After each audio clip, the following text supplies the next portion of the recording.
Hati ya. Hati ya, sana. Oh.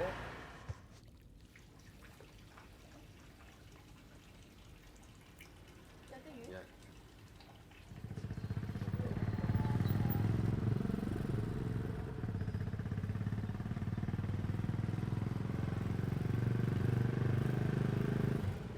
Nama lengkap saya Ahmad Nasution, biasa dipanggil Tio. Saya menjabat sebagai analis kebijakan ahli muda, di mana tupoksinya itu terkait dengan tindak lanjut hasil pemeriksaan.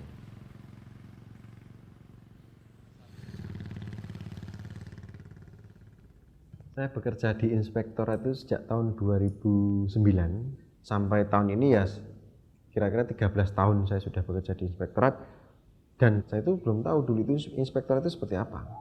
Awal-awalnya emang ya bekerja di situ emang mungkin bukan keinginan, ya seadanya saya bekerja, hanya datang pulang-pulang. Tapi setelah itu emang ada seseorang yang emang saya jadikan panutan sampai sekarang. Dia memberikan banyak sekali masukan, banyak sekali nasihat kepada saya. Seperti sembohnya inspektorat, integritas manfaat. Kita harus berintegritas, tapi kalau tidak ada manfaatnya, apalah itu artinya. Waktu itu ada acara yang diselenggarakan oleh KPK, namanya Rakornas UPG di Bogor dulu.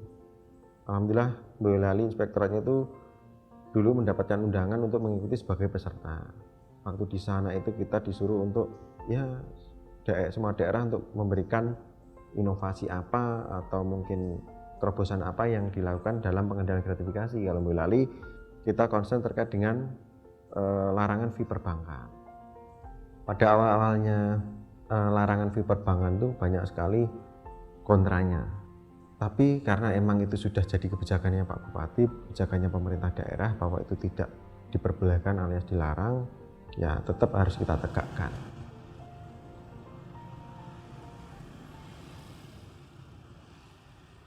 Kalau dulu itu hanya fee perbankan hanya dinikmati 1-2 orang saja.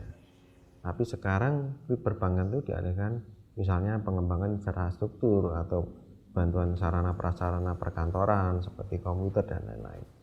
Tapi atas bantuan itu dalam bentuk barang harus di berita acara serah terimakan yang akan jadi aset hibah aset di daerah. Kalau kepada masyarakat manfaatnya banyak. Pihak perbankan itu akan membangunkan fasilitas-fasilitas umum.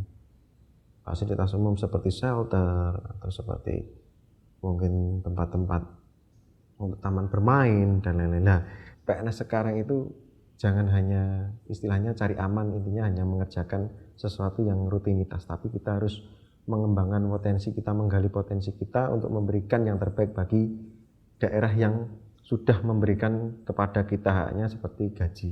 Jadi kita jangan pernah meminta hak dulu kalau kewajiban belum kita lakukan. Di Boyolali itu untuk pengendalian gratifikasinya kita tidak bisa bekerja sendiri. Saya sangat berterima kasih atas bantuan dari rekan-rekan UPG pembantu di Kabupaten Boyolali. Banyak sekali ide-ide kreatif, inovasi yang timbul dari mereka.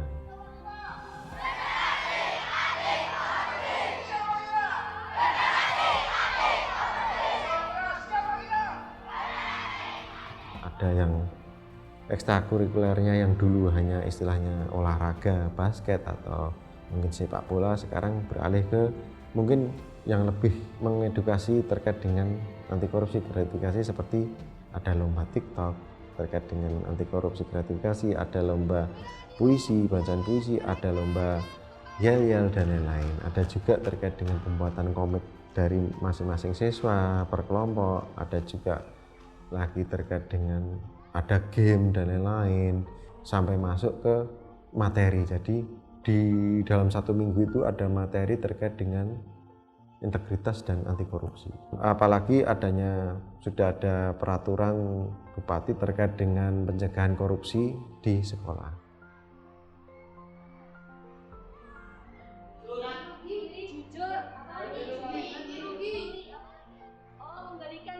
Karena emang banyaknya dukungan dari keluarga saya, terutama istri saya yang selalu mendukung saya, pada mentor saya yang selalu memberikan arahan, selalu memberikan masukan. dan alhamdulillah selalu mendapatkan dukungan itu menjadi motivasi saya untuk selalu bekerja lebih dari yang mungkin orang lain lakukan.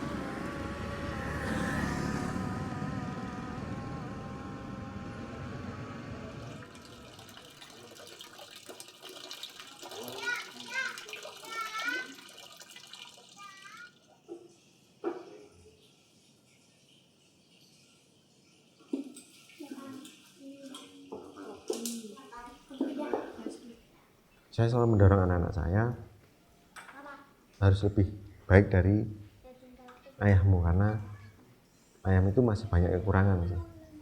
Ya semoga kedepannya nantinya saya ya pengennya yang terpendam itu banyak waktu untuk keluarga, karena saya nggak mau nanti ada penyesalan di belakang suatu saat. Semoga nggak ada, kenapa nggak dari dulu saya lakukan itu. Dulu waktu saya ya 3-4 tahun yang lalu di rumah itu masih banyak bekerja, tapi sekarang akhirnya ini sudah saya kurangi. Emang kita harus seimbang antara kalau pekerjaan di kantor itu harus diselesaikan di kantor, di rumah ya di rumah.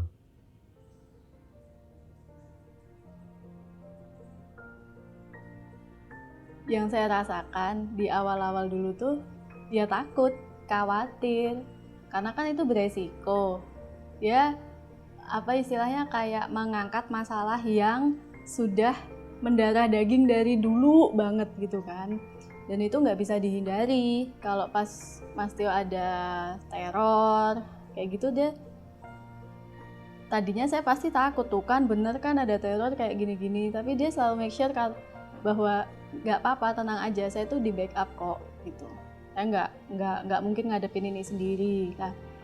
Karena Mas Tio tuh nenangin saya terus, jadi ya udah saya juga ikut tenang. Saya tetap support dia, apapun itu kegiatannya dia, saya tetap support dia selama itu baik ya, ada manfaatnya buat Boyolali, it's okay. Tapi ada juga yang bikin saya itu terenyuh, kayak ngena di hati tuh pas saat dia cerita tentang parcel lebaran yang untuk pejabat-pejabat itu. Ternyata itu dioper ke pelosok-pelosok. Nah, itu yang paling bikin saya ternyuh itu pas saat orang desa di Cepogo sana itu sampai ya terima kasihnya kayak begitu. Mungkin mereka makan makanan kayak gitu belum tentu setahun sekali ya.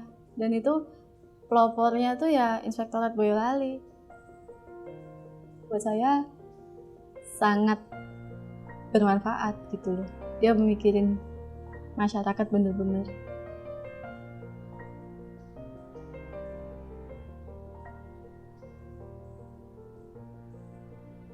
Saya kira Saudara Tio ini bersama seluruh jajaran yang berada di Inspektorat Kabupaten Boyolali mampu bekerja dengan baik dan tentunya memberikan contoh yang baik pula terhadap pegawai lainnya. Tentunya dengan apa yang sudah dicapai, kalau Saudara Tio ini menjadi insan UPG terbaik, maka pesannya tetap harus dijaga capaian prestasi yang sudah diraih ini, sehingga nantinya dapat memberikan inspirasi bagi para ASN lainnya, sehingga ke depan mampu memberikan dukungan, artinya semakin banyak Tio hadir, walaupun dengan nama-nama yang lain. Ini adalah upaya bagaimana Kabupaten Boyolali dapat bergerak dalam upaya membangun Kabupaten Boyolali dengan good government dan clean government. Indonesia itu tidak akan maju, bangsa itu nggak akan maju, Boyolali itu nggak akan maju kalau di dalamnya itu masih banyak sekali korupsi. karena masyarakat itu masih banyak sekali membutuhkan bantuan-bantuan dari pemerintah. Kalau itu hanya 1-2 orang saja yang menikmati atas korupsi tersebut, ya masyarakat sampai kapanpun Indonesia itu nggak akan maju. Kita jangan selalu parameternya itu terkait dengan uang, terkait dengan SDM, karena terkait dengan pendapatan itu insya Allah kalau kita bekerja dengan ikhlas, kita bekerja dengan totalitas, itu kan sudah termasuk sebuah ibadah. Jadi insya Allah pendapatan atau uang itu akan mengikuti dengan sendirinya. Jadi di Kabupaten Boyolali itu kenapa bisa sampai seperti ini ya? Karena komitmen, pertama komitmen yang luar biasa dari pimpinan, kedua karena emang seluruh lapisan masyarakat sampai pemerintah itu duduk bersama, kita melangkah bersama untuk menata bersama untuk Boyolali yang maju, Boyolali yang bebas korupsi, Boyolali yang nyaman untuk ditinggali, kata Pak Bupati. Semoga apa yang dilakukan oleh pemerintah Kabupaten Boyolali itu bisa menginspirasi bagi kabupaten atau daerah yang lain. Seperti itu.